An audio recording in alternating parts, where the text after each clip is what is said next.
All right, welcome to another episode of the BrainFood Show. We are continuing our series. We listened to feedback on the space series. We realized that after 42... How many episodes did we really do of the space series? 6. Okay. People were saying 6 is a bit much. So I think this is part 3 of Macabre. This is the last part of Macabre. Am I pronouncing Macabre correctly? I was wondering about that, and I just assumed yes, because I wasn't quite sure either. But on the space series, I will say, we got a lot of people emailing, but at the same time, episode 6 was more popular than any of the others so far. Really? So they were just like building. Well, this is like the what people say and what people want is a really different thing. You know the airline one? Have you heard about this? About like what people ask for and what they actually pay for on airlines? Do you know this factoid or fact? Or I know one of your most popular articles on Today I Found Out is about what the difference is between a fact and a factoid. I don't remember. Yeah. So I'm just going to call it a factoid, and you can probably tell me I'm wrong. But it also sounds cooler when you say factoid. It does. The airlines, they'll survey people and they'll be like, hey, what do you want? And people will be like, oh, I definitely want like a more regular drink service, or it'd be really nice to have like 1.5 inches more leg space. And then the reality is the airlines like look at the data and they're like, no, everyone just wants it cheaper and worse. Exactly. So, you know, what people say and what people get or want is a little bit different. That makes sense. Anyway, so I think we are keeping it to 3, right? Next week. Do we know what the subject is for next week? It is computer related, computer history related, and quite fascinating. So stay tuned. Subscribe. You can subscribe to podcasts if you're listening to this randomly on the interwebs. Go over to your favorite podcasting platform and subscribe. Oh, hey, leave us a review on iTunes. We're doing a giveaway, aren't we? Or wherever you listen to your podcast. It doesn't have to be iTunes. I don't want to discriminate. We are doing a giveaway when we get to 200 reviews. We'll give away a $200 Amazon gift card to someone who's left a review on a major platform. We say major platform because we can't go through all the tiny little podcast apps and find every little review as much as we would like to. Maybe someone could program an aggregator that brings all those together. That would be handy. That would.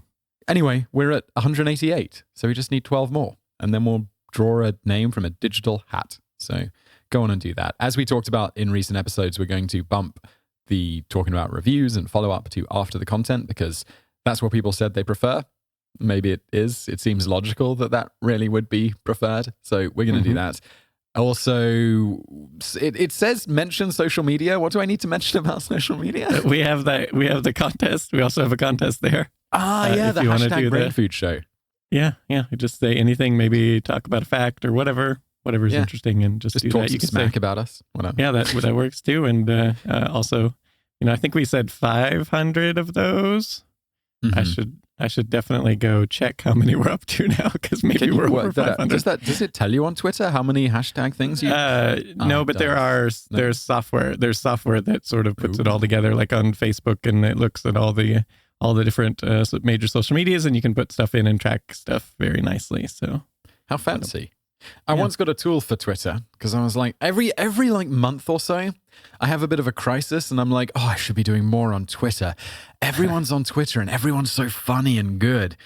And then I'm like, I'll do like 10 tweets in one day about like things I find amusing, and people will, they'll like them and they'll retweet them and stuff. And then it's like a month will go by and I've just done nothing because that crisis of like, I should be more active on Twitter has passed.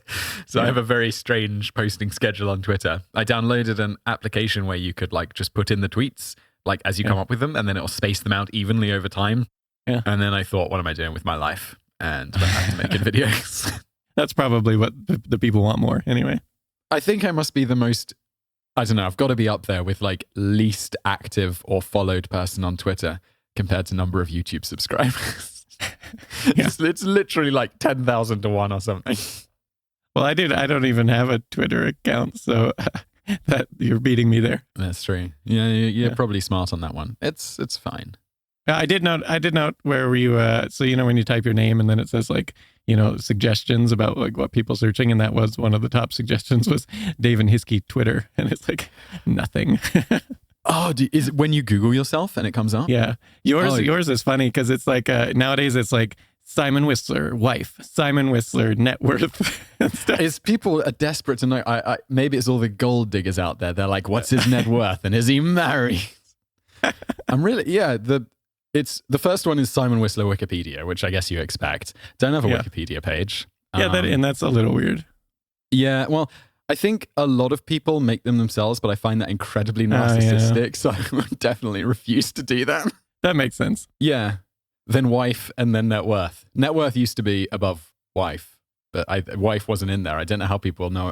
Maybe because I'm wearing a wedding band in the videos now. Hey, and number 3 is or number 4, I guess, after Simon Whistler net worth, Simon Whistler wife, and Simon Whistler podcast.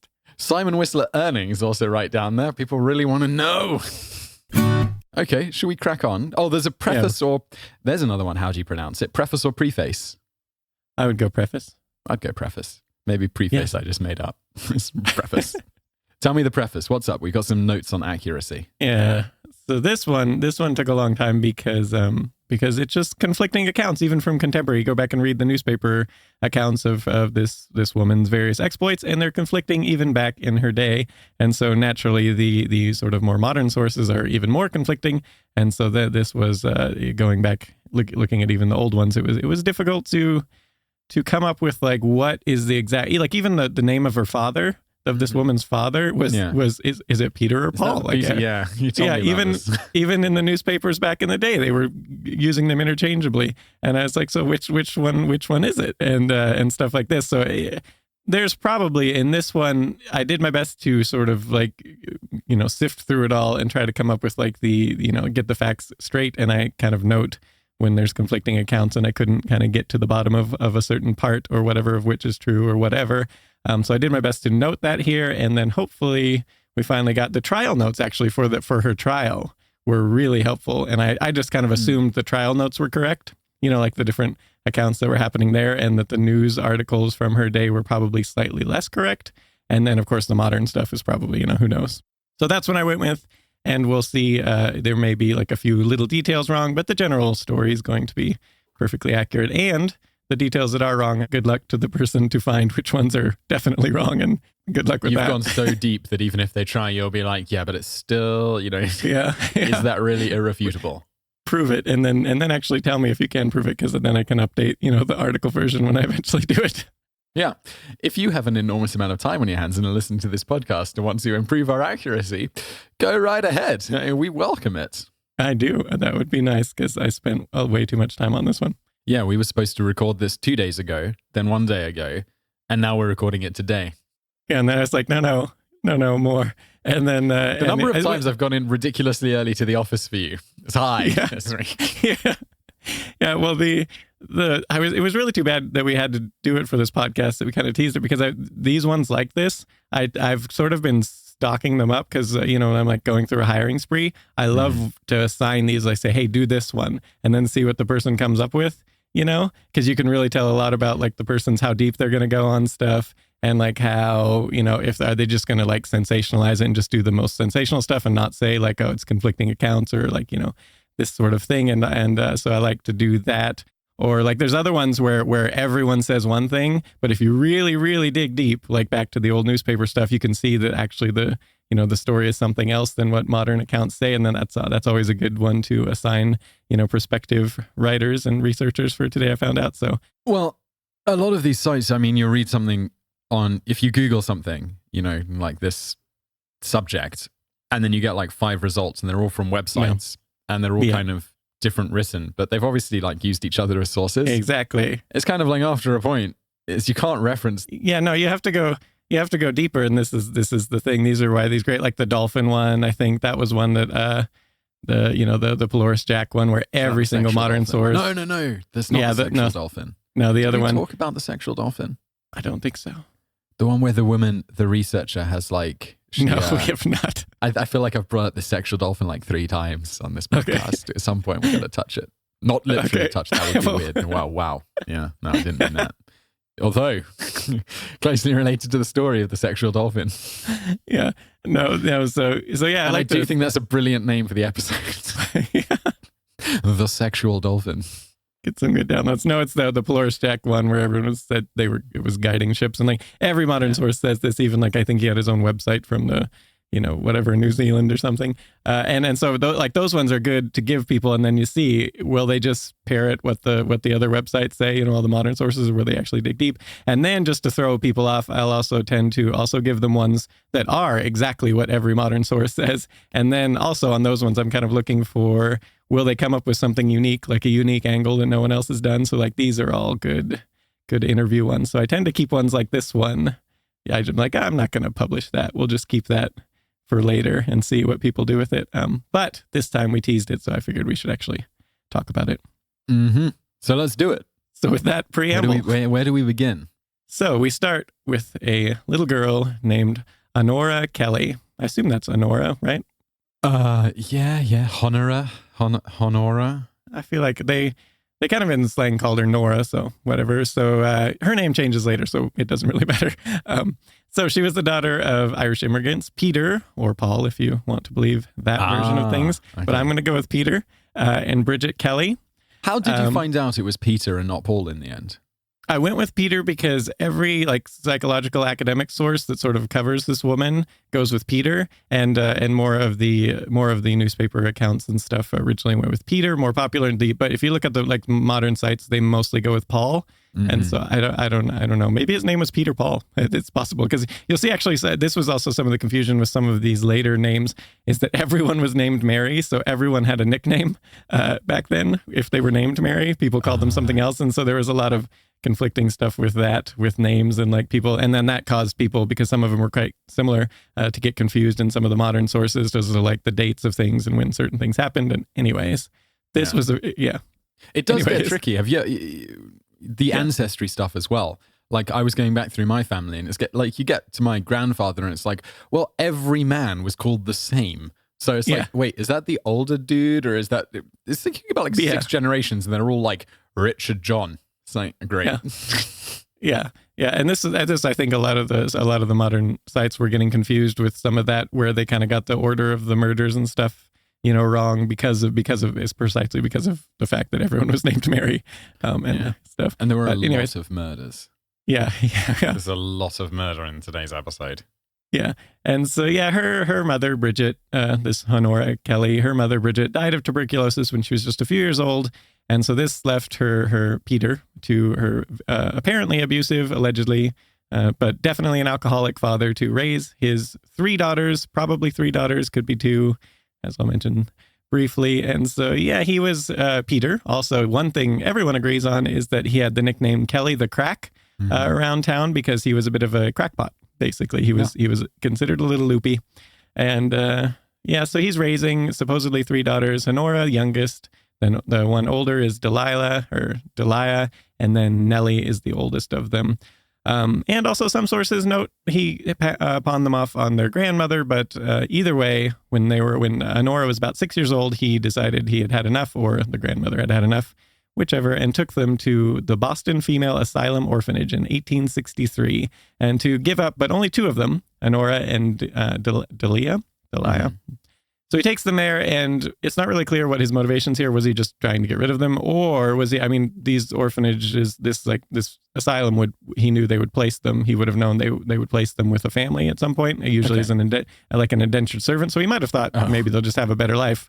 Like because part of that's significantly worse than like whatever you want to say about the foster system today. It's like, oh no, it's like, oh, they placed them with a family. Wow, that's really forward thinking as a servant. As a servant, but they were guaranteed then an education, good, room and board, like in a good household. Like he was quite poor, obviously, and an alcoholic and all this. And this is the thing, the asylum didn't just take anyone. They had to be like a very clear need there. And so when they showed up, apparently the girls were quite horrible hygiene. It was noted in the notes there, and their clothes were all tattered, and they looked, took one look at Peter and were like, yeah, we'll take them. And they actually have a quote there where they say, rescued from a very miserable home. Yeah, that was what the notes on the their induction to the asylum. So they stayed there. Honora stayed there a couple of years. First, let me go back and talk about what happened to Peter. Supposedly, he never saw his daughters again. He was either a tailor or a tailor's assistant, probably an assistant, you'd think, given his impoverished state. And supposedly, or he was a really bad tailor, just really terrible. Just drunk. Yeah. Supposedly later he went a little even more crazy and sewed his eyelids shut, and then was a little more crazy. Yeah, well, He's like, well, he was kind of drunk and like not a very good father, and then he sewed his eyelids shut. Yeah, this is thing is a lot of the accounts say that he did this, but like, I want to find, was there like a firsthand account, like a news article that said like, yeah, it was crazy, Kelly the crackpot sewed his, I mean, this is newsworthy, right? But I couldn't to be. I couldn't find anything, but anyways, most sources say that's what happened, but who knows if he actually did that. Either way, he never saw his girls again. So then if going over to, you might at this point be wondering what happened to Nellie. And it turns out later, it's not really clear whether Nellie actually existed. Sort of later in the trial, in the news, there was a supposed cousin of this Honora that came out and said there was an older sister, and she supposedly went crazy in her 20s and was also put in an asylum. But there's not really a lot of records whether she actually existed or not. But going back to Honora. So Honora and Delilah, they spend a couple years there. Delilah, at some point, for whatever reason, I don't know if she didn't get placed with the family or just later in life, it seems that she became a prostitute at some point, and then nothing is known about her after that. And then Honora was lucky for her, but not lucky for the family she got put with. She was put with a family, a reasonably well-off family, the Toppin household in Lowell, Massachusetts, and the Abner and Ann Toppin. And her job there, so basically she would work there for 10 years as an indentured servant. She would get room and board, education, and then $50 when she actually finished her indentured servitude, was about $1,300. Do we know how old she was when this started out? Yeah, she was about 8 years old at the time. And so about 10 years till she's 18. And then they'll give her, it's about $1,300 today, that $50 when she's done to sort of, start her life. And then her job was basically just to be a servant and a companion to the Toppin's daughter named Elizabeth, that was a similar age as her. This doesn't sound like, when you mentioned kind of indentured servitude and all this stuff, this, considering her situation before, this doesn't sound too bad. Yeah. And I figure at this time in history, like child labor like this and stuff, it's kind of like pretty ordinary, right? Like they'd be going out to work in the fields rather than getting an education. Or like in the coal mines or something. And this was not a bad position for her to be in compared to many of her, peers. Okay. I mean, I'm not saying like indentured servitude is good, but we are talking about the late 19th century. Yeah, a girl, she came from a terrible background. Her sister at this point, her younger sister, her older sister, prostitute. Okay, a few years older than her. It wasn't clear. Yes. It wasn't clear when this happened, like when she took up that profession. But I mean, at that point in history, that profession was great, like great freedom for the women at times that they didn't have otherwise. A way to make good money and stuff. So it wasn't. But either way, she finds herself with this family, and this did not work out for the family later. But at the time, it seemed fine. She was a good servant companion. Elizabeth liked her. The mother apparently was a little strict on her. Particularly didn't like her Irish heritage, and so lied about that with people and told her like her parents died, and she was, I don't remember, some other background, because she just didn't like the fact that she was Irish, and there was sort of a stigma against that. But yeah, she was liked in school, apparently. The news accounts say she was very intelligent, very popular. She was noted to be something of a frequent liar, but otherwise, people liked her. Nothing seeming too fishy at this point. It's going to go dark though, isn't it? Because we know this is about murder, and you've mentioned it a few times, unfortunately for the family. Everything seems okay so far. Yeah, unfortunately for pretty much anyone she comes in contact with. But yeah, so Ann Toppin eventually passes away when when she turned 18, she didn't actually leave. She got released from her indentured servitude, given her $50, but she decided to stay on as a proper servant to continue that way. And she stayed on for about a decade, but during that decade, Ann Toppin died. But then Elizabeth decided to keep her on, in the house. Elizabeth liked her, seemingly. And then during this time, it's worthy of mention that Elizabeth married one Ormel Brigham, and he was a church deacon around town. And this is the daughter, right? Elizabeth. Yeah, Elizabeth's the daughter, but she's now an adult, obviously, the same as. So she marries Ormel Brigham, and he'll kind of come into play later as well. Everyone's got weird names today. Orem. Yeah. It's pretty cool. Yeah. I've not heard that one before, but it's not really clear. At some point, she decided after about that decade, she's around 28 or so, she decides to leave the Toppin house It's not really clear why she did this. It seems they left on friendly terms. Elizabeth was like, "Hey, come back anytime, visit."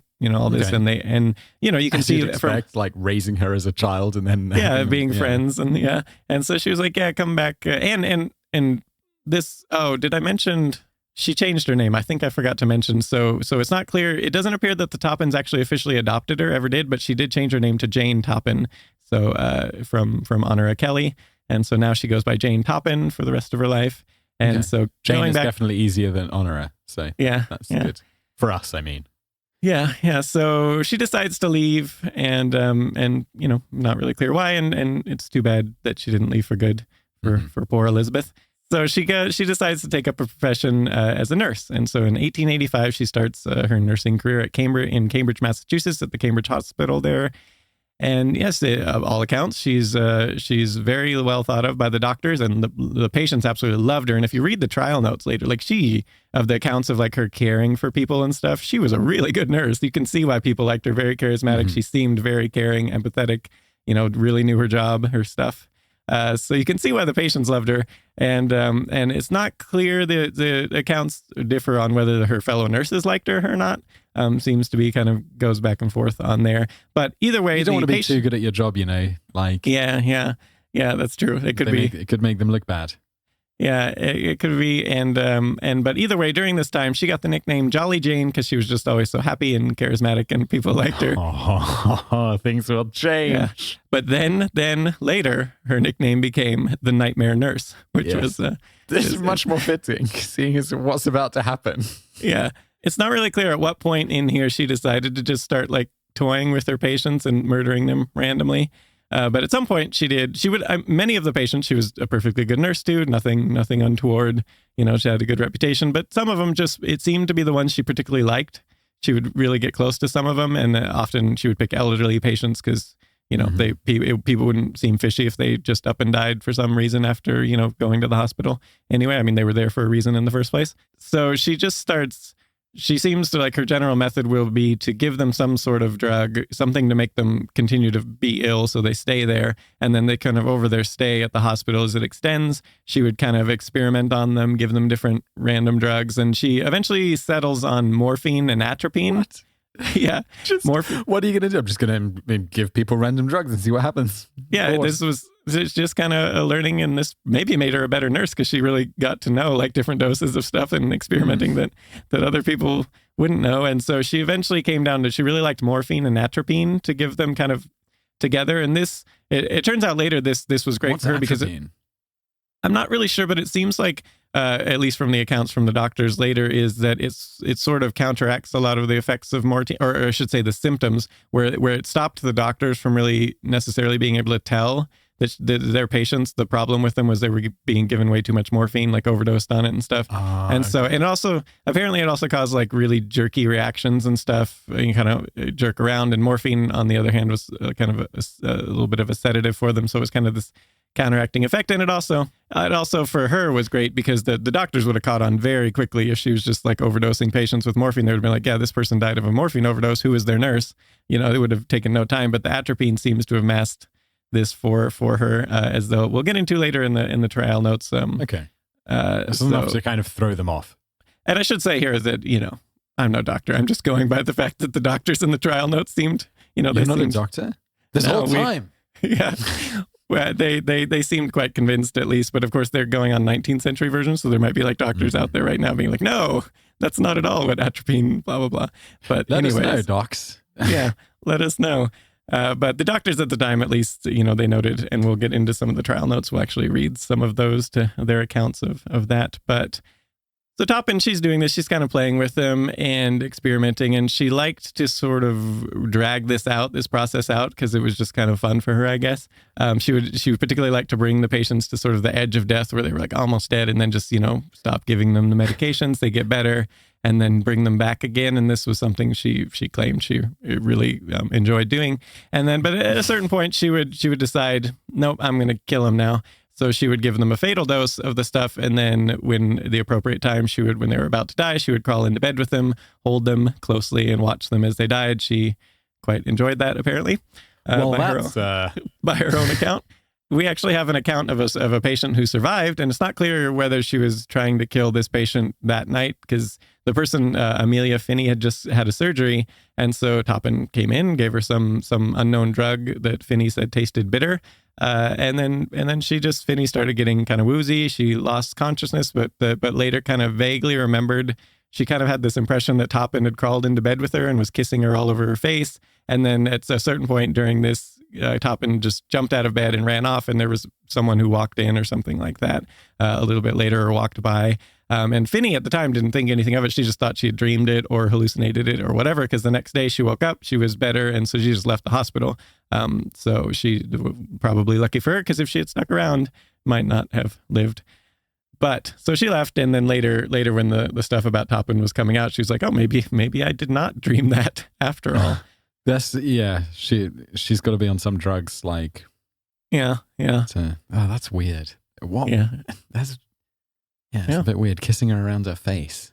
Yeah, well, all right. Toppin would later say that when she was like holding them in, when they were dying, when she was watching them die and all that, it gave her something of a sexual thrill. So there's probably something there. So this all this, because it wasn't weird enough. All this didn't go completely unnoticed by her coworkers. She did her obsession apparently with autopsies. The doctors and stuff noticed she was quite loved to take part in the autopsies and all this. I feel this is like one of those indicators, where it's like where the kid's been like killing animals or whatever, and it's like probably something wrong with that kid. It's like the nurse who's really into autopsies.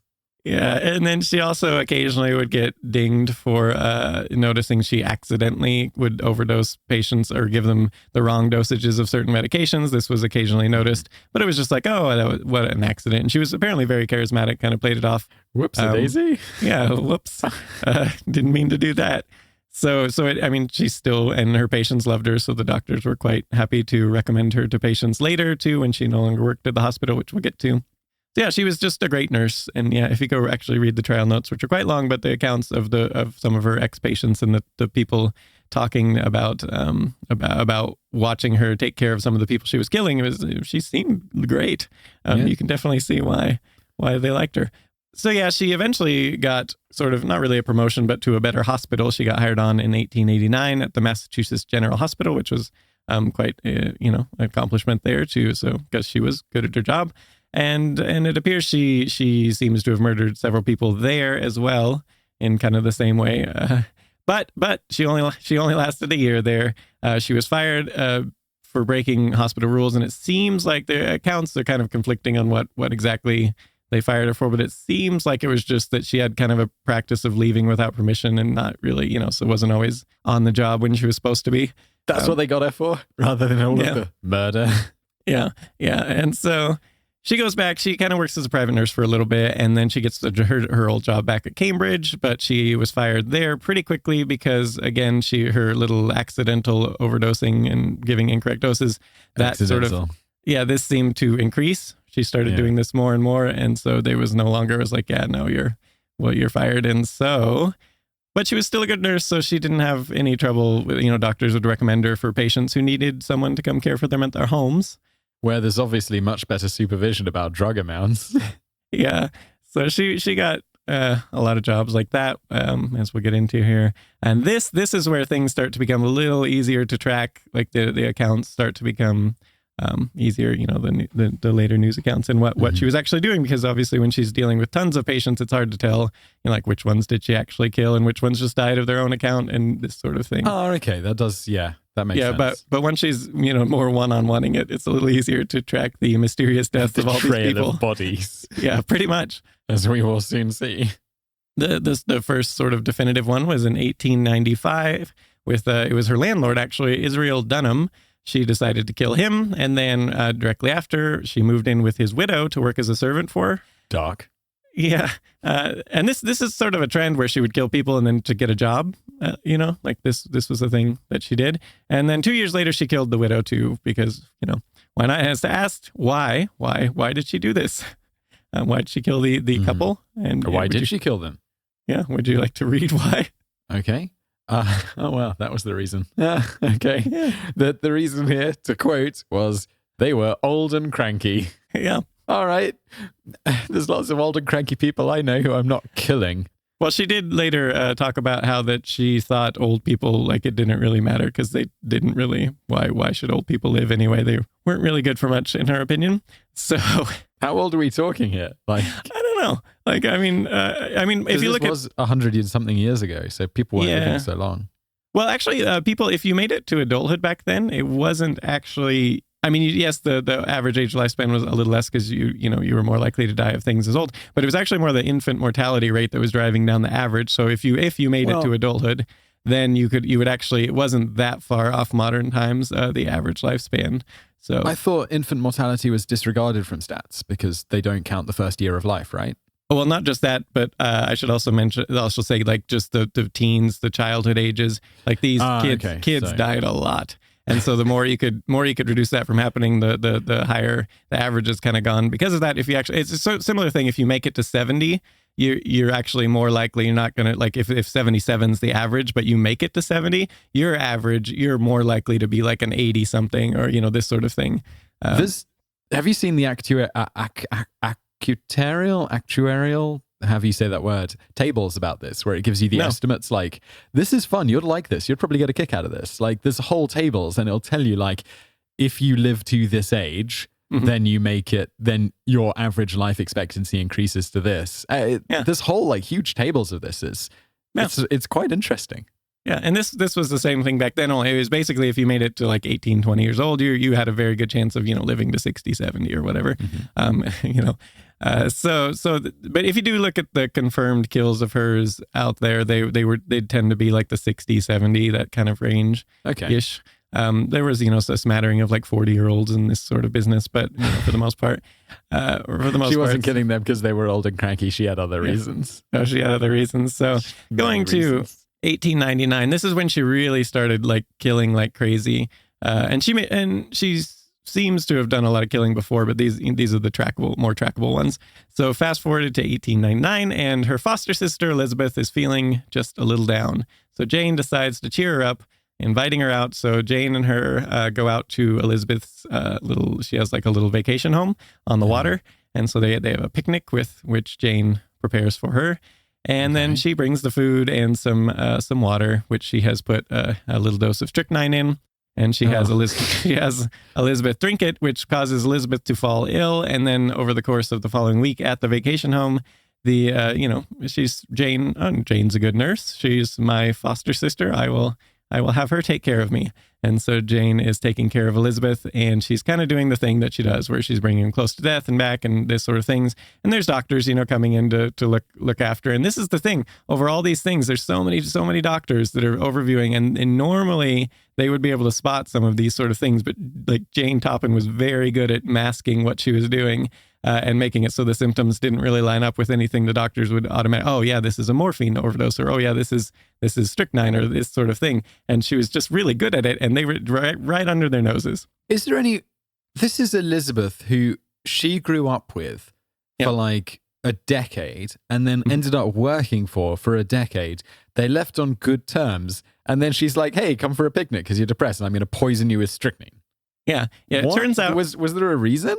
It turns out she hated Elizabeth for basically, and I mean, you can kind of see when she finally decided to kill Elizabeth. You can read this nice little quote from her.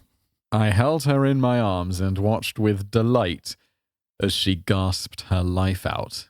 Oh, okay. So not Elizabeth's biggest fan.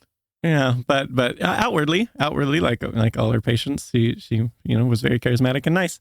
And so it seems that she was jealous because Elizabeth was very pretty and she wasn't. Like she was not just not terribly attractive, but also apparently quite overweight. And Elizabeth was apparently quite good looking. And also Elizabeth's husband Ormel, she kind of liked him. As we'll get into later. This circles around in a bit. She also managed to make a little profit off this death because she then went to Ormel and she said, "Hey." On her deathbed, Elizabeth said she wanted me to have her gold pocket watch and chain, she just as sort of a memento for our, past foster sistership. And Ormel was like, "Sure, here you go. That's, here you go, have it." And so then she, Jane went and sold those off to get some money. And then she gets a job with a Mary McClear, who's also an elderly lady, as a servant. Oh no, and this isn't going to end well. No. No, she's working for her. She's old. Yeah.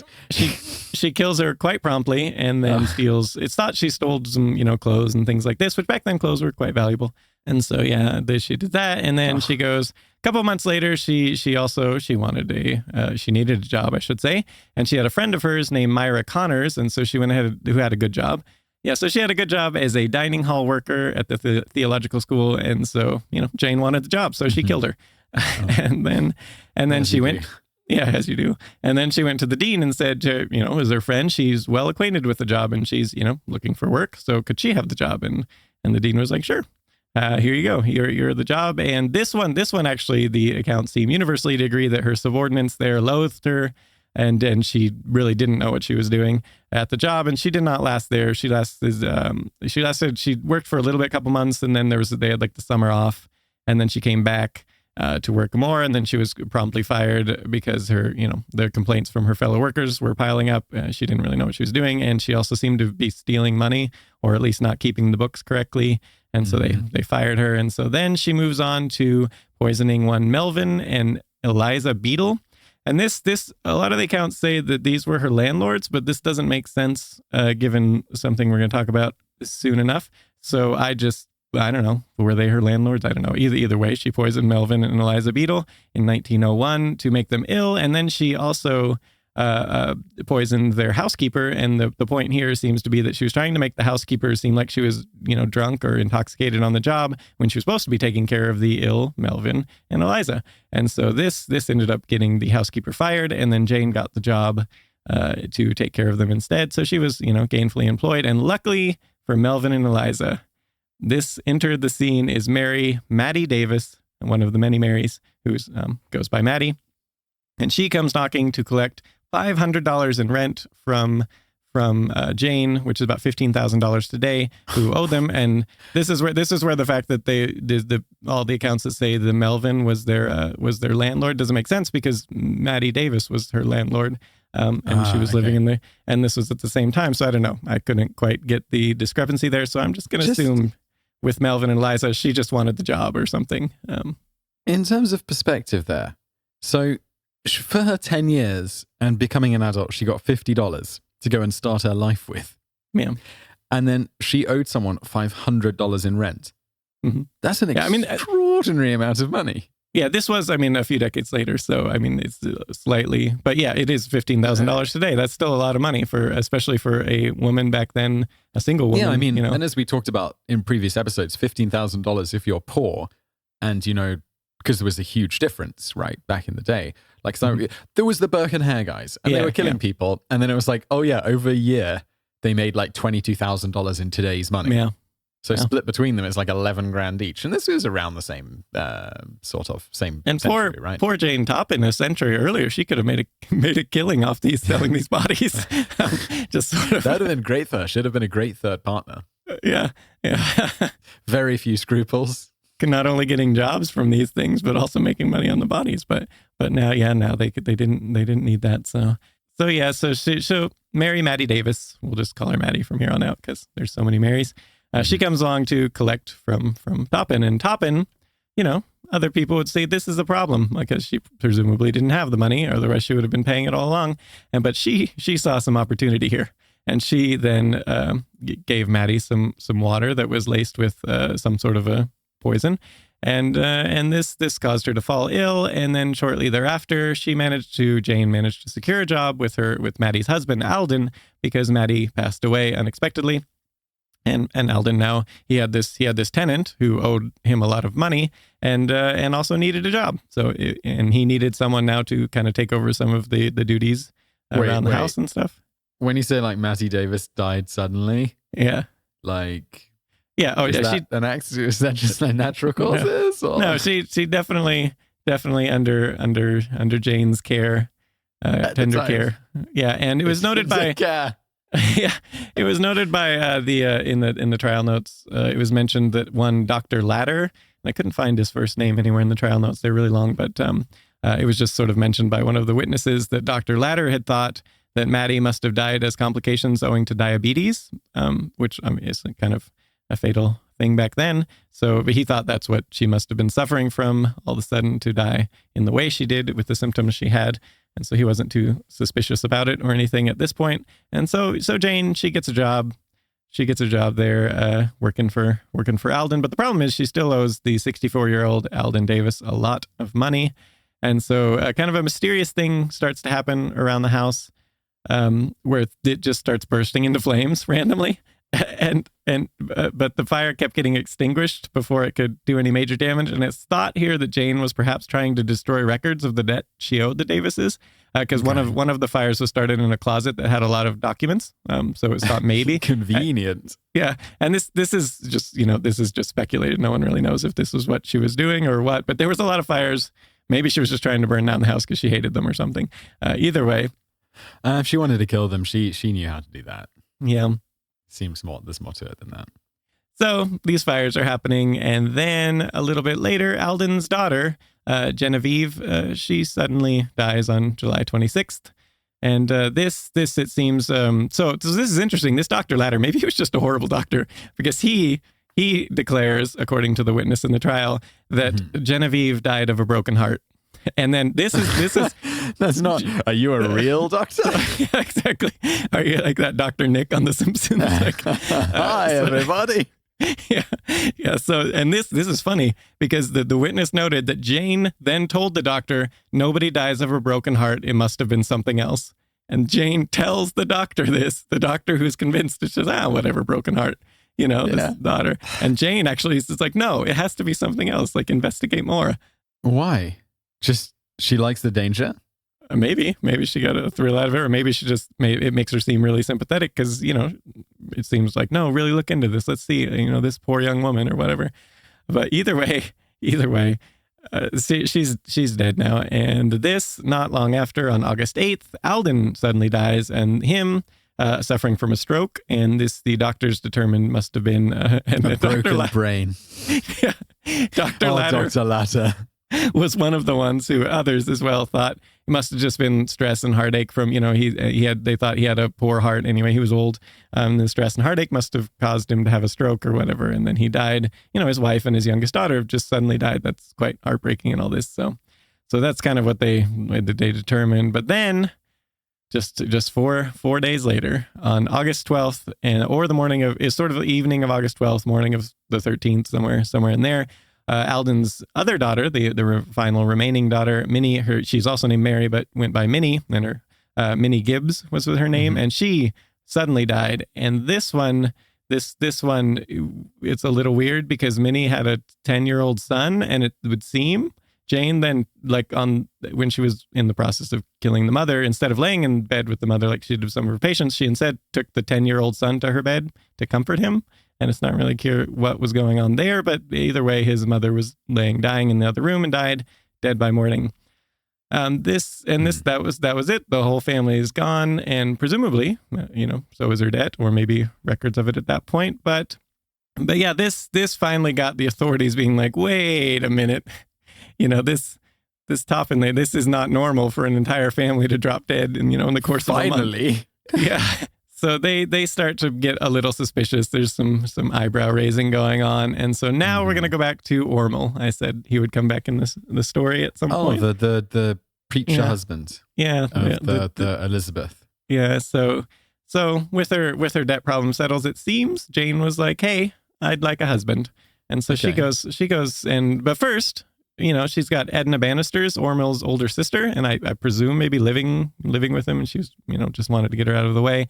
But either way, she killed Edna Bannister to, it seems like she thought she was a little bit of an obstacle to her love-making plans with Ormel. And so she got rid of her, and then she goes to Ormel and wants to work for him, wants to, pursue a relationship, and he's not interested in her in the slightest. And this is a problem. So she poisons him, but she doesn't want to kill him. Yeah, naturally. She doesn't want to kill him because this is the man she wants. She wants to be his wife. So she just poisons him enough to get him sick, and she's a great nurse. So she then gets a little. She thinks maybe she'll nurse him back to health, and then he'll be like, "Oh yeah, I really do like you. You're a good woman." It's like that Stephen King book. Oh yeah, Misery. Yeah. Oh, that's a great book. You read that? Yeah. I like that. But even when he gets better, he rejects her advances once again, and this upsets her. And it's not clear at this point. I mean, everybody agrees he threw her out of the house somewhere around this point, after he was better. But some accounts say that she claimed she was pregnant by him, and that now he had to take her in or whatever as a wife. But okay, I feel like no. Yeah. Like, no, not really possible. Yeah, or maybe was possible, and he just was like, either way. So either way, she also attempted to kill herself at this point. However, she attempted to kill herself by morphine overdose, and this is a woman who is an expert. She knows what's up. Expert on morphine overdoses, so it seems more likely that it was just a fake suicide attempt to just get some sympathy, maybe, or something like that, because she did not overdose to the point of dying. She just overdosed to the point of, getting hospitalized. And she recovered just fine in the hospital. And then either way, at this point, definitely she no longer was within the Ormel household. And and at this point, she's also seeing in the newspapers that it turns out the bodies of the Davis families are going to be exhumed. There's some investigations going on, and because Minnie Gibbs's father-in-law, he was wealthy enough to hire a very good toxologist in Leonard Wood to re-examine the bodies to see, did they actually die of what these other, this Dr. Nick from The Simpsons thought they Did she died of. actually die of a broken heart? And he's like, seems unlikely to me. Yeah, pretty much. So he hires this Leonard Wood is apparently one of the best toxologists in the country at the time. So he hires him to go look at them. And so they exhume the bodies, and Jane reads this in the newspaper. And so at this time, she's kind of homeless, and she decides to then skip town basically and go visit a friend of hers, Sarah Nichols, in New Hampshire, kind of get out of town and also just a place to stay. But unlucky for her, the authorities had been suspicious of her at this point. And so they assigned a detective by the name of John Patterson, to go to follow her without her knowing. Smart. Yeah, and so they knew exactly where she went. And back then, this would have been a thing. She might have been able to get away, disappear, and no one would know where she went. It is crazy, within the same country. I feel like nowadays, if you've got to skip town, you got to go live in some crap country where it's too hot all the time and there's lots of crime. Yeah, you got to disappear someplace like that. But back then, you could just go. You could go one city over, and you might get away with it. But she goes to New Hampshire. But they knew exactly where she was. And then, so once the toxicologist looked over the bodies, he determined that, yes, indeed, I think these people have been poisoned. And so then finally on October the 29th of 1901, while still in New Hampshire, they arrest Jane Toppin. And so this, once again, coming back to her sort of uncanny charm. So she's in jail. And the wife of the warden actually becomes really good friends with Jane and thinks, no, she's completely innocent. This woman couldn't have possibly done these things. Yeah. Which is just crazy. No. And at this point, you might think, oh, this is cut and dry, right? They have this great toxicologist, exhume the bodies, look at the bodies, all these family died at once. You have this death trail behind Jane, if you look into it much. Seems which pretty locked in, I mean. Yeah, but it's a huge amount of coincidence. Exactly. But they do need actual evidence. And it turns out it wasn't cut and dry at all, because what they originally thought the Davises had died from was arsenic poisoning. And so this was what the prosecutors were going with and stuff. But she was doing the morphine thing, right? Yeah. They got a rude awakening when, yes, their bodies all had lots of arsenic, but it turns out they then discovered that the arsenic was used in the embalming process. And so this wasn't evident. Even if she had been using arsenic, it couldn't prove it. It could have been just from the embalming, and they might have died from other things. No. Yeah. So this was briefly sort of this is a problem. We don't really know. And so this, then it got suggested by sort of conflicting accounts as to who suggested it. But it seemed there was some suggestion that, wait a minute, what if you combine morphine and atropine together, you might get the symptoms that we were seeing in the Minnie Gibbs. You might get the symptoms they saw in that. So maybe that's what happened. And so this ends up what the prosecution goes with is this must be what she was using, and it does appear that is that. And so now we get to do you want to do the reenactment? Absolutely, I do. You're going to play prosecutor, and I'll play Dr. Frank. Yeah, Frank Parker Hudnett. Yeah, he does have a full name. I just like Dr. Frank. All right. Go on then. Supposing that morphine and atropine had been given to Mrs. Gibbs in doses sufficiently large to kill her, would that account for the condition in which you found her? I think it would. I will ask you if you can tell us what the effect is of morphine. Very often the first effect of a large dose of morphine is possibly slight acceleration, which would pass very quickly into a slowing down of the pulse, a possible cooling off of the surface, a drowsy quieting of the whole system with rapidly coming on unconsciousness, possibly within a half hour if the dose is very large, or at the latest an hour, and the patient might become unconscious. During this time, they are quite easily roused during the first part after giving the dose by loud talking or anything like that. You can arouse them. You have to keep at them or they will go back into the condition brought about by the dose of the drug.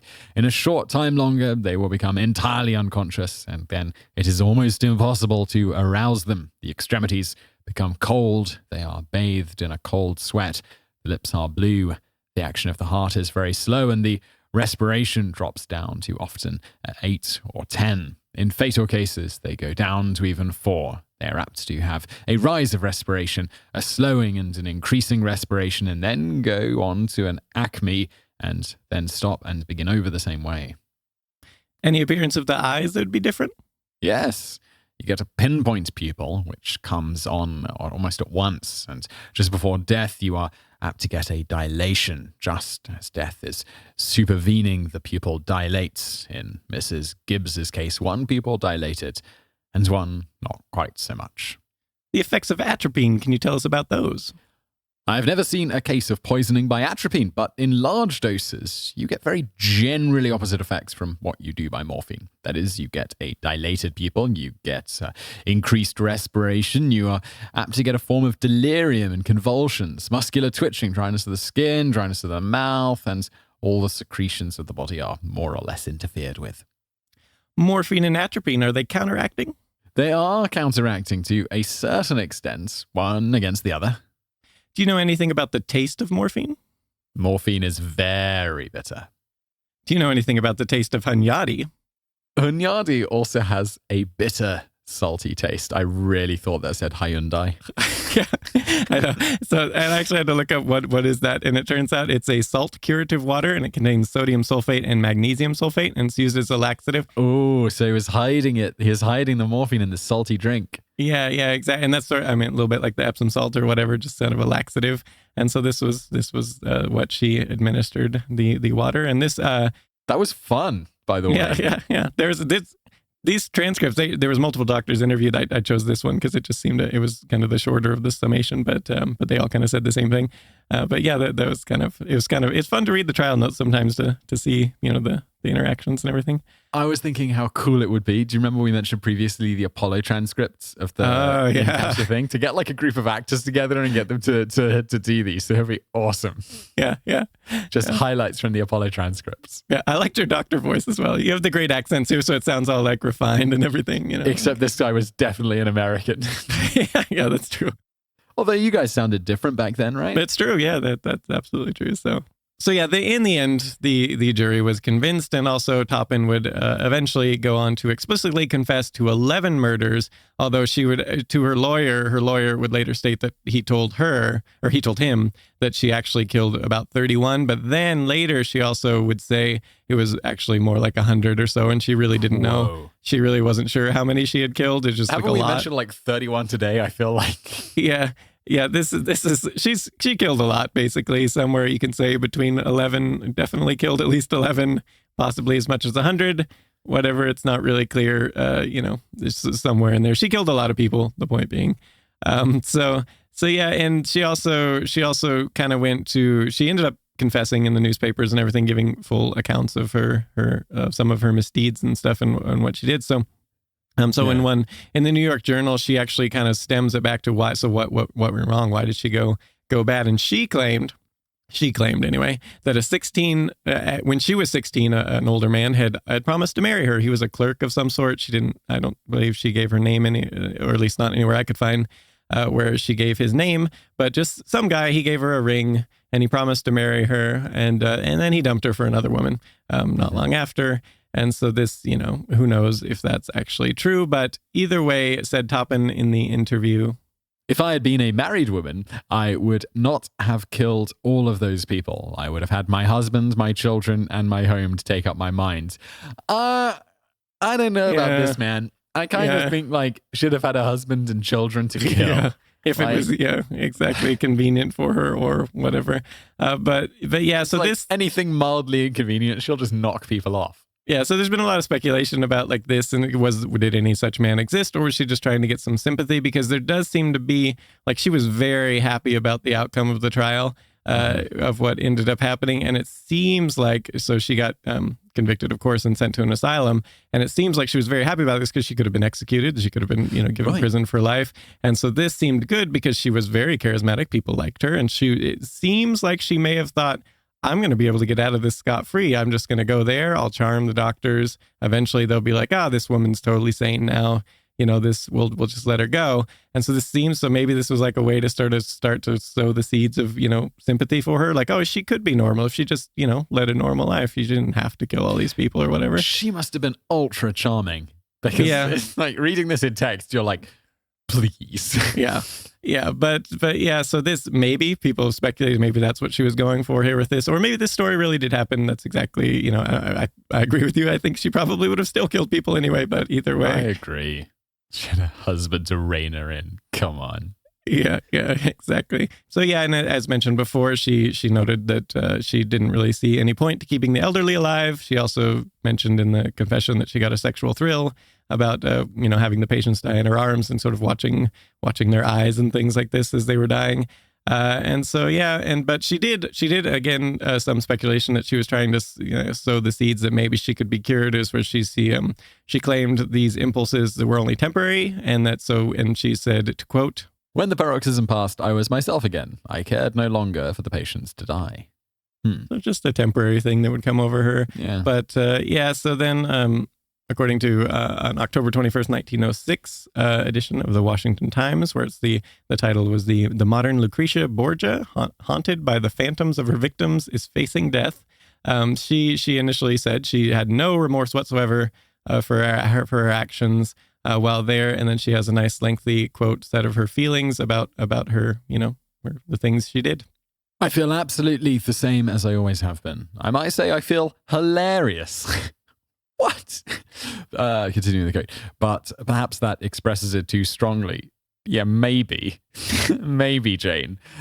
Continuing the quote. "I do not know the feeling of fear, and I do not know the feeling of remorse, although I understand perfectly what these words mean.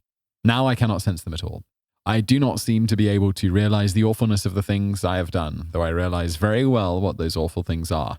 I try to picture it by saying to myself, I have poisoned Mary, my dear friend. I have poisoned Mrs. Gibbs. I have poisoned Mr. Davis. But I seem incapable to realize the awfulness of it. Why don't I feel sorry and grieve over it? I don't know. I seem to have some sort of paralysis of thought and reason." And I actually looked it up because I was curious, Hilarious. like her use of the word hilarious was interesting. And I was wondering, like, was the definition a little different back then as happens? And it does seem the hilarious as far as extremely amusing definition didn't come about for a couple decades after she said this. Okay. So it seems like what she was referring to there was a joyful state. She feels very joyful. I might say I feel joyful. Okay. But so, yeah. Again, it seems that perhaps she thought she could charm her way out of it. She could, I was insane, but no, now I feel such remorse. Now, later, like she would come around to say this, but this didn't work out for her. It seems like she perhaps did, probably, she very well may have been completely insane as the doctors all thought, or she just may have been lacked any empathy whatsoever and just kind of been one of those style of serial killers. Everything up until this point, she does seem just like a cold, calculating, enjoying people watching die, movie style serial killer. So was she actually really insane? Like you might think of like just a complete crazy person, or was she just someone who had like no empathy whatsoever and just, this got some joy from this for whatever reason? And so, like you might call that insane in some respects, but, otherwise, fully capable of, living in society other than that. But either way, she did a very good job of convincing the doctors in the trial that she was insane, because of course she seems to have been going for that, so she wouldn't be executed or whatever. And so we have a quote from Dr. George Jelly. Is his real name? Dr. Jelly. Yeah, Dr. Jelly. During the trial, he had this quote. The result of those examinations was that I reached the opinion that the defendant was insane and irresponsible for the crimes for which she is charged, that she was suffering from a form of degenerative insanity characterized by the absence of moral sense, by defective control, and by irresistible impulse to the commission of extreme crimes. Her condition is constitutional, probably hereditary, confirmed, and renders such a person always dangerous and a menace to society, if at large. Yeah, and that always dangerous. And there was other doctors who concurred with that she was incurably insane. And so she must always be locked up. And so this, despite her sincerest efforts to charm people in the asylum and try to get out, it wasn't working out for her. They really didn't seem to have any interest in letting her out, whether because they actually thought she was still crazy or just because, they knew what crime she committed. And they're like, no, we're not ever going to let you out. Yeah, either way, it's a win on this one. Yeah, like, that's cool. Yeah, so she actually, her condition seems to have actually really then deteriorated her mental state. The asylums back then weren't awesome places to be, and so this is not necessarily surprising. Like we talked about that Nellie Bly when she got convicted or got herself. Oh yeah, that was a good one. Where she pretended to be insane. Yeah, and she actually talked about that where she was like, yeah, if you weren't insane before you got here, you would be after a number of years here, because they would do stuff like you sit on a wood bench all day. That's you wake up, you go, you sit on the bench. They have breaks for, eating and bathroom, but otherwise you sit on the bench and you just sit there and you're not allowed to do anything. You're just sitting there. And these types of things, and they were quite abusive to the patients and stuff like that. And so this was kind of like the asylums weren't great places to be. And so, whether she was naturally inclined to be already insane or whatever, her condition really did seem to deteriorate at this point. But otherwise, she led kind of a quiet life at the asylum, didn't really cause any problems, didn't kill anyone. And she did in the early days when tried to kind of she caused a bit of a ruckus when she just kind of stopped eating. Because she seems to have been convinced that they were trying to poison her. Whether she actually was or this was an act is who knows. But she actually wrote a letter on July 1st, 1904 to one Dr. Stedman stating, Dr. Stedman, I wish to inform you that I'm alive in spite of the deleterious food which has been served me. Many efforts have been made to poison me. Of that I am very sure. I am thin and very hungry all the time. Every nerve is calling for food. Why can't I have help? I ate a pint of ice cream and 4 oranges Saturday and Sunday. Signed, Jane Topman. It's such a funny thing to add. I ate a pint of ice cream. And 4 oranges. Specifically on Saturday and Sunday. Yeah, thanks for sharing. Yeah, thanks for sharing. Yeah.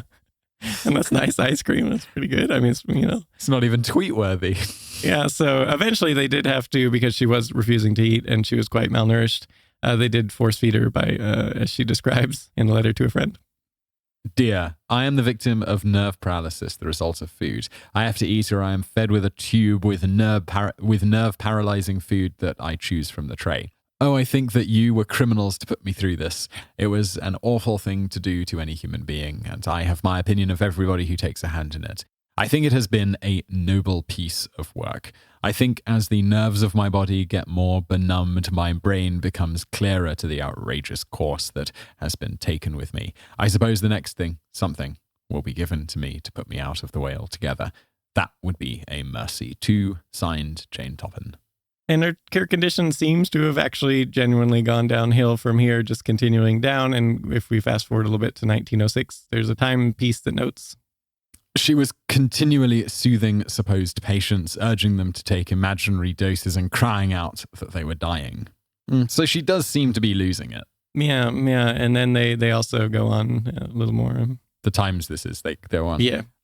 She has naturally grown weaker and weaker, and as her strength has waned, the victims of her past have been more frequent and more terrifying. Sometimes now, it is not the attendants, but some of her victims who have returned to deal with her, even as she dealt with them.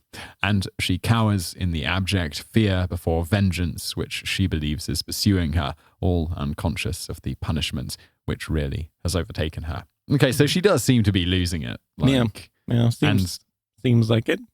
And yeah. she does live a long time. She, in this state, she goes on for all the way. Wow. She lives all the way to 81 years old. And so she was there for a few decades and dying in 1938. Yay! Yeah, she's dead finally. She got to live until 81. Yeah. Well, at least she's dead. Yeah. Is that it? Is that That's that for that. We do have well, that was macabre.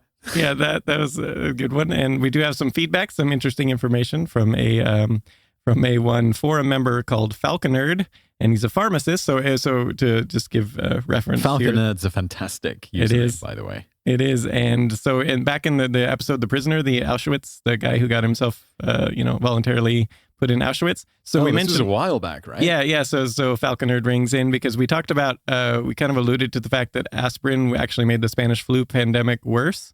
And I think if I remember correctly, we couldn't remember why exactly at the time. And so Falconerd, who is a pharmacist, wrote in and a nice little quote, including he even cited sources, which was great. So he's not just a random person online, saying he's a pharmacist. He actually includes his sources as well. That's good. Yeah. Appreciate it. Yeah. Shall I read this? Yes, absolutely. It's long. Yeah. So this is basically on why aspirin made the Spanish flu pandemic worse. Honestly, it's just going to be nice to have read something written in 2018 rather than all of the weird quotes from like 100 years ago where people spoke and wrote weird. Yeah. And to qualify, when I say to make it worse, why more people died than would have otherwise died. That would qualify as worse. Yeah. Worse could mean many things there, so I wanted to specify in what way did it make it worse. I gotcha. Okay, let me read this. First, this is during the era of snake oil medicines that are advertised as being cure-alls, so people took handfuls of aspirin to try and ward off the flu. The widely recommended doses were extremely high by today's standards, 8,000 to 32,000 milligrams compared to 81 or 325 milligrams with a max of 4,000. And at that dose, it is predisposed to lung toxicity and fluid filling the lungs, which worked in concert with the flu that also caused lung issues. In kids, giving aspirin during viral infections can cause Reye syndrome. I'm not sure how to pronounce that, but REYE, vomiting, hyperventilation, delirium, and coma with brain swelling and fat in the liver and proximal renal tubules. This is why aspirin isn't recommended in kids younger than 15 anymore, and children's aspirin has been changed to low-dose aspirin for heart protection. Third, aspirin can cause bleeding because it inhibits the platelets, which make it more difficult for blood to clot. Technically, it is not an anticoagulant, but the end result is the same. Blood is prevented from clotting. Most people know the term blood thinner, but it doesn't actually change the viscosity of the blood. It just prevents blood from thickening. Also, fun fact, I like this guy's got a bonus fact in there in his comment on our forum, essentially. Now for a bonus fact. A common anticoagulant, warfarin, is often used as rat poison by causing an overdose and thus uncontrolled bleeding. So when people infected with the flu started bleeding in their lungs, it didn't stop. I didn't know that. This was just like a great comment. Yeah, a great comment. Yeah. Thank you, and I was amazingly named Falconerd. Yes, and I was also not just a pharmacist. Right below all this was nice citations to various things backing up it. That's a top-notch comment right there. It's like to Mercola.com. Yeah, no. Oh, no, Falconerd. Oh, no, Falconerd. Yahoo Answers. No, they were actually good citations. But for Yahoo Answers, I take over Mercola.com. Mercola.com gets a shameful amount of Google exposure when you search for problems. That's a popular. Do you remember there was that time that Mercola actually linked to our old podcast and it was the #1 downloaded episode? It suddenly got like 100,000 downloads or something all of a sudden for no particular reason, and we tracked it down to Mercola was citing us, and I wasn't sure how to feel about that. Yeah. It's kind of like, okay, so at least they're getting some real information. Yeah. It's better than nothing. And they probably... and that actually, what it was? What was the subject? It was the Bayer aspirin, the Bayer about the heroin when they came up with heroin and why they were kind of, and this we were actually talking about in that one. We were talking about the aspirin and this same sort of thing. But yeah, they came up with the heroin and they pushed that first instead of aspirin because they thought it was a much better kind of cure-all drug, and then it turned out to be really addictive. So then they switched to aspirin. Well, I remember it being marketed as less like heroin, the non-addictive morphine. Yeah. Didn't work out that way, did it, guys? No. And then morphine was also to help people get cured off of opiate addictions and stuff. So that was also, so it's like they kept building up to like even more and more addictive each time. But yeah, Yeah, the heroine and then the name, if I remember correctly, was because it made their lab people who were trying it out and stuff made them feel heroic.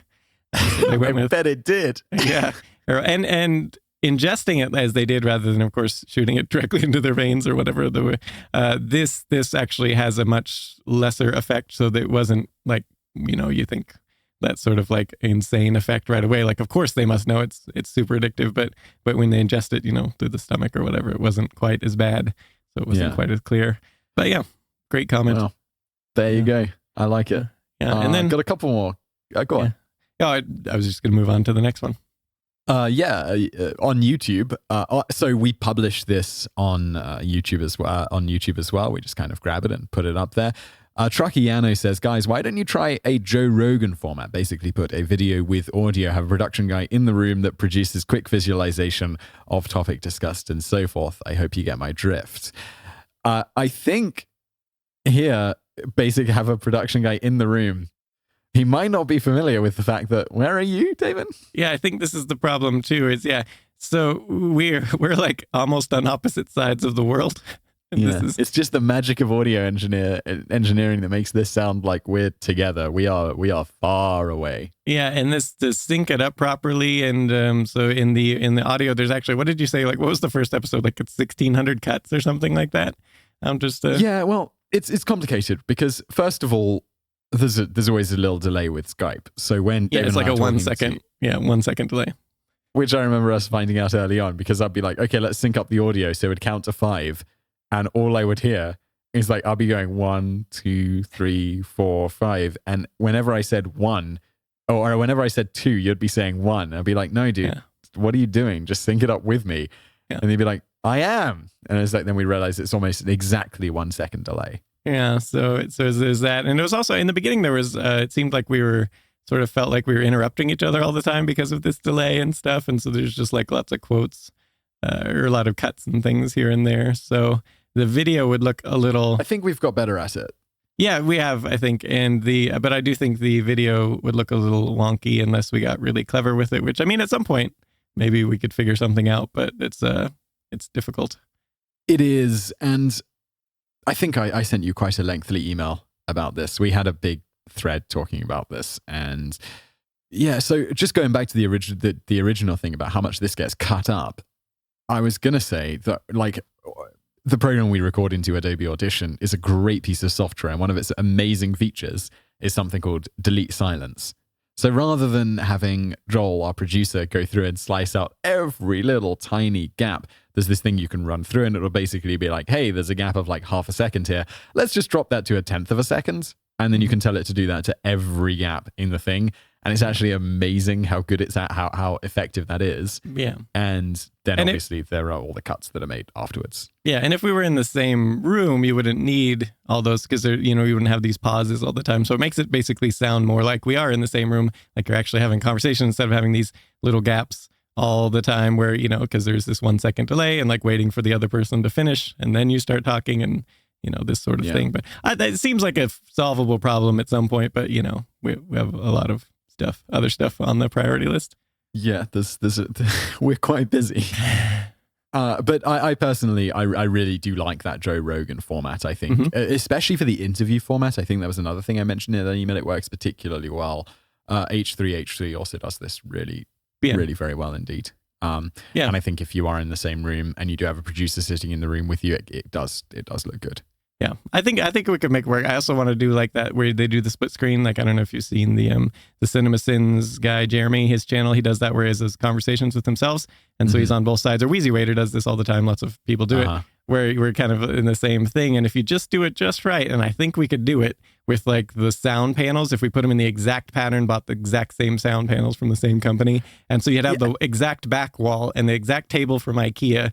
We both have IKEA, so that makes it easy. It makes it easy to get all that, and that's all you need is that back wall and the table to be perfect, and then it could make it appear we're in the same room, and then it would just take some editing, get the lighting kind of just so. I mean, lighting doesn't have to be perfect, but just reasonably close to each other, and that I think that could work at some point if we could get. I think when this podcast is an international number one smash hit, then it'll be it'll be easier to figure out, and the video and audio wizardry. Anyway, but yeah, that's why we haven't done that yet. That was the original plan. A very long answer to her. That was the original plan. We actually originally did plan on filming it, and then it was like, well, this isn't going to work. No, it was messy. Also, anyone who makes videos in Europe will attest to the incredibly annoying fact that, like, we both shoot on a camera called a Panasonic GH4. Your Panasonic GH4 will happily keep rolling and rolling, and it'll film for hours until the memory card fills up. Mine, every 29 minutes, will stop recording and be like, hey, you need to press that record button again. Because remember, I'm not a video camera because of some duty. The US one has the same thing, but it doesn't actually stop. It just creates a new file. So it like gets around that in a different way, but apparently the European laws must be slightly different where you literally have to stop recording. Whereas the US one is just like, okay, now we'll just create a new file at this point. And so now you did stop recording, and now you do lose like a split second of the thing, but you can't notice, so. Yeah. It's slightly frustrating. They got rid of that in the GH5, apparently. It is now just, this is a video camera, and so the taxation is different, but that's why they did it different before. But the GH5, they were like, fine, it's a video camera. I'm happy to pay the like 4% difference or whatever it's going to be. Yeah, exactly. But the GH5, quite expensive, but that would actually, that's pretty tempting actually. Now. Yeah. I'm just going to check that's true because... Yeah, it is true in the US at least. But you had it before that it was okay. Yeah, well, because mine does that, and it just keeps recording. But otherwise our cameras are indistinguishable. All right, do you want to plug some reviews before we wrap things up today? I know we've got a bunch. Sure. I haven't read the most recent few that are on there. Well, guess what? I'm going to read them right now. Or some of them, at least. Just to remind people, we are doing a giveaway once we get to 200 reviews on iTunes. We're going to go through all the major platforms and choose someone at random to get a $200 Amazon gift card from all of the reviews left so far. So we did this at 100 reviews, and if you did leave a review earlier, you've got a chance of winning as well. Yay! And $50 for 2 runner-ups. So, and you can leave us whatever reviews you like. The person who left us a 2-star review stands just as good a chance. He says, dude has a very choppy voice. Sounds like he's sick. It's very distracting. It's like, that's fair. I don't know. I'm going to assume it's not. Oh, no, they're definitely talking about me. Okay. Yeah. No. Yeah. I didn't want to say it because it says like not a voice for radio. And I think this was my original thing doing the voice for radio. So I went ahead and assumed it wasn't me, but then didn't want to make it assumptions because people also don't like my accent and stuff sometimes. No, so you never know. Definitely. But, imparting a lot of information, it's not easy to be super smooth all the time. And also, you have your own one has their own mannerisms for the way they talk. So.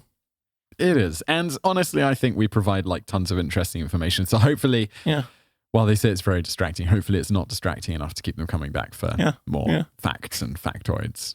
It's interesting. There's a podcast, it's Fangrass Audio. I don't know, with there's this guy, Carson Sestouli. And it was funny because he kind of does the same thing. And I hated it too. Like at the beginning, I was like, Carson Sestouli, I get rid of that Carson Sestouli. I hate him. And then very quickly, within, a couple months of listening, I was like, no, this is my favorite podcaster. Wait, what was his vocal style? It's very similar to mine and very similar sort of asides, random asides, like all of a sudden talking about something completely different, and hated it at first. And then quickly it was just like, no, this is the best podcaster out there. He was great. And he still is great. He's just a very interesting guy. And anyone want to check out if you're interested in baseball. And even if you're not interested in baseball, Carson Sestouli is worth listening to. And the running gag over there is he's going to get fired at some point because he doesn't really like baseball that much. And also he is quite a unique person and doesn't, the podcast, he often tries to steer the conversation away from baseball whenever possible, even though it's a baseball podcast. And so the running joke is he has no skills. He has no, nobody knows why he still has that job. And I'm like, if you get fired, Carson Sestouli, I'm hiring you because I could, there's some shows we could do. This would be fun. Okay, Carson Sestouli. What was it? Fangraphs. I think Fangraphs Audio. Yeah, it's good. It's good, and not all the episodes are about baseball. Quite often, but yeah. I'm gonna finish up with a couple more positive reviews. Yeah. I don't know. I just grabbed that one first because we were talking about negative reviews. Yeah. People do generally like our show. That's the good news. That's good. 269 5-star ratings, 15.4, and then 2.3, 2.2, 2.1s. So I think that's fairly solid overall. That's good. Maya Craig, I'm not sure how to pronounce that, says, love this, 5 stars. I came over from YouTube and have been tediously trying to find a podcast like this. Listening to 5 minutes of every podcast that mentions facts or learning and isn't dry and formatted in a confusing way was ridiculously time-consuming and fruitless. I wish I had known about this sooner. You're welcome. Ross_3 says, the best random knowledge podcast, 5 stars. Found this show by chance a few months ago. And it feels like wait, hold on, Ross. You didn't know us from YouTube. Because I think this is the first reviewer. Yeah, probably. I'm sure there are people listening who don't know us from YouTube. Lots. Like, isn't it like 1%? Yeah. Was this welcome, a Ross. iTunes recommendation? Was this, I want to know more. I would genuinely really like to know this. Ross_3, if you're listening, drop us an email because this does really matter to us how people discover us when it's not like, hey, come over from our YouTube channel. He goes on to say, all right, maybe not that good, but damn it, Ross, come on. So he says, it feels like winning the lottery. All right, maybe not that good, but it is a great listen. Yeah, to be fair, winning the lottery is pretty awesome. Unless you got like we won the lottery and that like you bought like one of them $5 scratch tickets and then you won like $10. You know, you technically won the lottery. True, but then it's not one of those things where you're like, wow, so what do you do? Oh, I won the lottery. It's like, so what? No, I won like $10. I'm just unemployed. This show is a very satisfying listen while the hosts blend facts and history with personal anecdotes and comedy. Their format has evolved over time and every change has been an improvement to the show. Early episodes are still very much worth listening to only for the charming whistle interstitials. Thanks for all the hard work you guys put into the show, and I normally listen on Podcast Addict, not through iTunes. I used to have Podcast Addict when I was on iTunes, when I was on Android. It was the best one I found that was free. I still prefer that crappy podcast app on the iPhone, though. But there we go. I'm going to wrap it there. I don't want to do more reviews. I feel like I did 3. It's 4. That's good. It's enough. Next week, stay tuned for some interesting computer-related history. It's going to be quite good. I promise. And we've got a sponsor, so stay tuned for that. Woo! Yeah. Sponsor! Yeah. Sorry, I know how excited I got about the last one. A good sponsor, like a sponsor that is both of ours. One of our favorite services that we both use, and they probably won't want us to say why they're our favorite, but I know who you're talking about. I had it in my mind it was someone else, but no, this is solid. Yeah, but the talking points are slightly different to why we love said sponsor. They might, I don't know, maybe they would, but because not everyone's going to do that. This is super mysterious. I know what you're talking about, but no one else probably does. We should try it. And then we'll see if they reject it. How about that? That's true. I was the protein bar, RX bar, who we mentioned previously, and we were like, are they going to reject this? Because we talked an awful lot about not containing human sourced protein and like some Soylent Green stuff. I thought for sure when you sent over to preview to listen, I was like, this is not I'm not even going to listen to it right now because they're just going to reject it and we're going to have to redo that part. So I'm just going to not listen to that episode until we redo that part. And then they were like, no, that's good. They loved it. They liked it. I think Drew actually said they loved it. So I believe he did. Yeah. I believe he did. Yeah. Well, yeah, that was good news. Yeah. So let's wrap it up there. We'll be back next week. Tune in to find out what the hell we're talking about. Oh no, Falconets!